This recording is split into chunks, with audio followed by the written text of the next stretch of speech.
Congratulations to the Ravens, man. They were the better group today. That was obvious. And really, the X factor was Lamar's unique talents. It seems like every time we got him behind the sticks, he made up for it, or we got him in a possession down circumstance. He extended and won those circumstances, and we never really found a fluid answer all day. Obviously, that was highlighted by our inability to convert third downs in the first half. And they wore us down a little bit. The fatigue component of it became a factor. And so, you can sum it all up to say that they were certainly the better group today. Questions? Michael, you were surprised at your defense was going like up against them?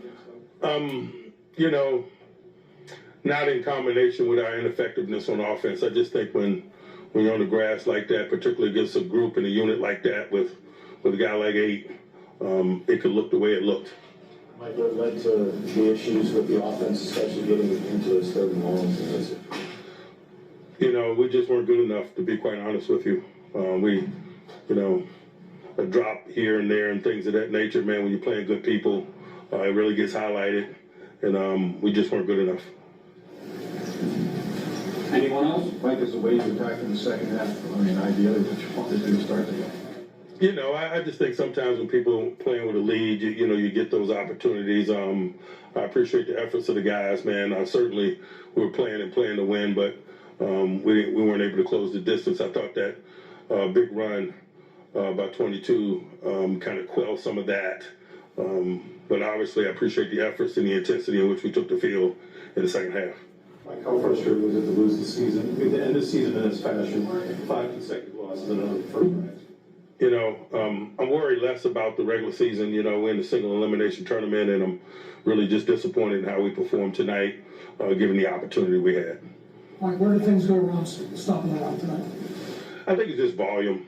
When they play 11-on-11 football, meaning quarterback mobility, things get really isolated. You miss a tackle. It has a chance to be significant. That's how they play. That's the uniqueness of their schematics. But you couple that with the amount of time we were on the grass, it multiplies.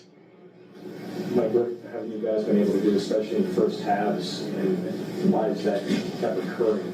We just hadn't moved the ball well enough or consistently enough or scored enough points, particularly in January football, man. You got to score points, and we weren't able to do that. Coach, just your thoughts on the quarterback position, given it looks like you're headed for another reset just contractually? I'm not ready to, take a big picture approach. I'm really assessing what happened today, man. And I'm certainly appreciative of their efforts tonight, but I can say that largely for the entire season. They're 3 quality people at the quarterback position, man, and really appreciate what they poured into this. Mike, how would you assess Rush's play tonight? Again, man, it was like our play. It wasn't good enough. Again, man, I just love the spirit in which he continued to fight, the way he led the group out of the locker room after the half. But certainly, none of us were good enough tonight. Michael, the one and done's getting to be a little frustrating. Again, man, I'm just assessing what transpired tonight. As I told you guys earlier in the week, those are my bags, not this collector's bags. And so my energy is on that group in there and what they were willing to give and the journey that we've been on this year. And certainly, it came to a disappointing end tonight.